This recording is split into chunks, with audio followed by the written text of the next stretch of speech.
He apelado a apuntes de la escuela primaria. Mi esposa es docente en la escuela primaria y por lo tanto he aprovechado justamente los apuntes que ella utiliza para ver qué es lo que se enseña y cómo se enseña inicialmente el uso de la coma.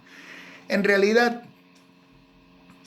no hay ninguna ciencia, pero tal vez a medida que pasan los años se van incorporando en la enseñanza nuevos usos, o mejor dicho, se van enseñando nuevos usos obligatorios de la coma, y cuando uno observa la lista de los usos obligatorios de la coma, claro, llegan a un total de 30. Por lo tanto, puede que si uno le consulta a ustedes cuáles son los 30 usos obligatorios de la coma, no me lo sepan utilizar, no me lo sepan explicar.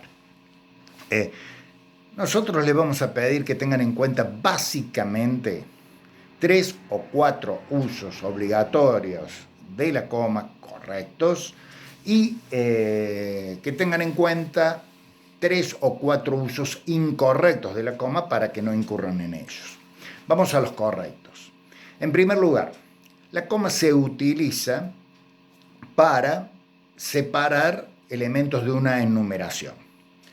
Es decir, si yo digo, yo compré en la verdulería manzanas, coma, peras, coma, naranjas, coma y papas, allí no va la coma porque se cierra la enumeración, corresponde que entre los primeros elementos de esa enumeración, para separar uno de otro, vaya precisamente la coma. Entonces, primer elemento donde siempre debo utilizar coma es para separar elementos de una enumeración. Tienen que ser elementos que obviamente integren ese mismo universo, ese mismo conjunto. Pero ese es el primer uso habitual y correcto de la coma.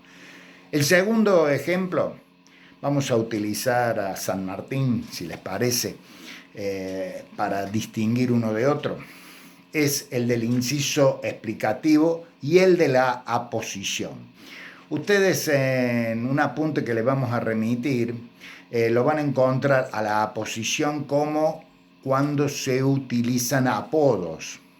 Nosotros en realidad decimos que es más preciso, es más correcto hablar de que la aposición es volver a mencionar al sustantivo con otras palabras, aunque esas palabras significan exactamente lo mismo que el sustantivo al que están redefiniendo. Para que se entienda, si yo digo José de San Martín, coma, el santo de la espada, coma, el gran capitán, coma, el libertador de América, en realidad estoy siempre hablando de José de San Martín. Y no le estoy agregando nuevos elementos, estoy diciendo de nuevo ese sustantivo, lo estoy nombrando de nuevo. El sol, coma, el dios Febo, coma, y sigo. Sale todos los días. En esos casos, cuando hablamos de aposición, ¿cómo la reconocemos? Sacamos lo que va entre comas,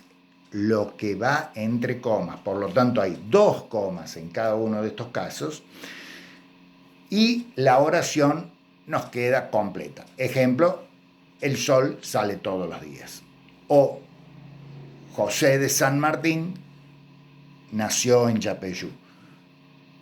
José de San Martín, coma, el santo de la espada, coma, nació en Yapeyú.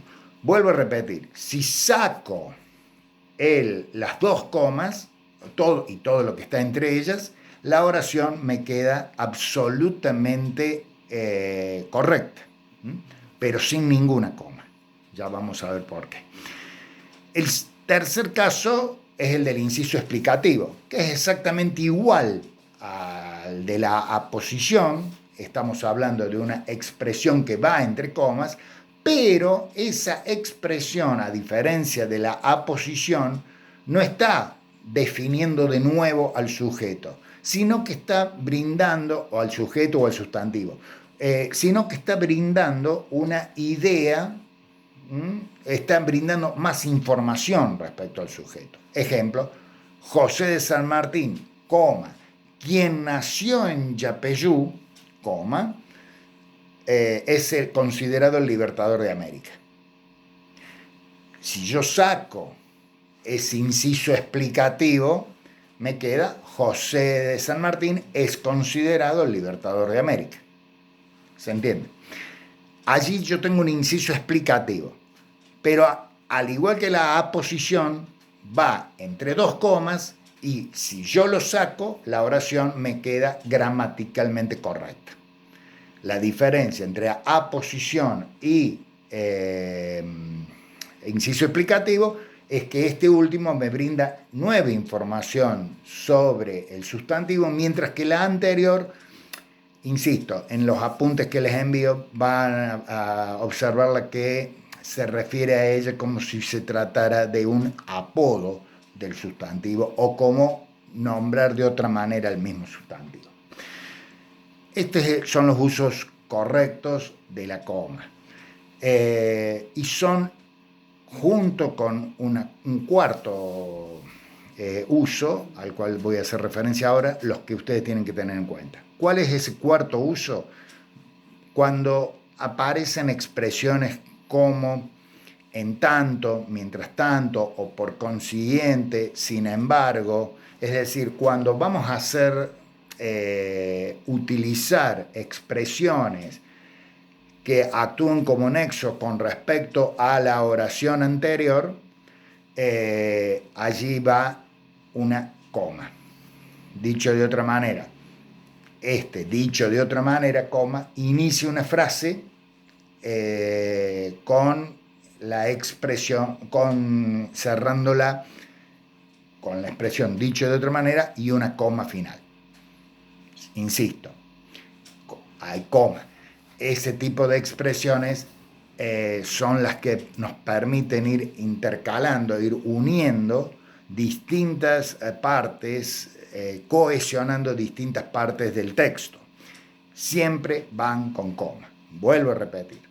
Sin embargo, mientras tanto, por lo tanto, por consiguiente, más adelante, luego, esas expresiones que interrelacionan dos proposiciones van siempre entre comas o comienza una oración con esa expresión y luego va coma. Esos son los casos obligatorios del uso de la coma que interpreto son los más habituales. Por lo tanto, allí cerramos el repaso. El resto, los 26 casos distintos, lo tienen en los apuntes.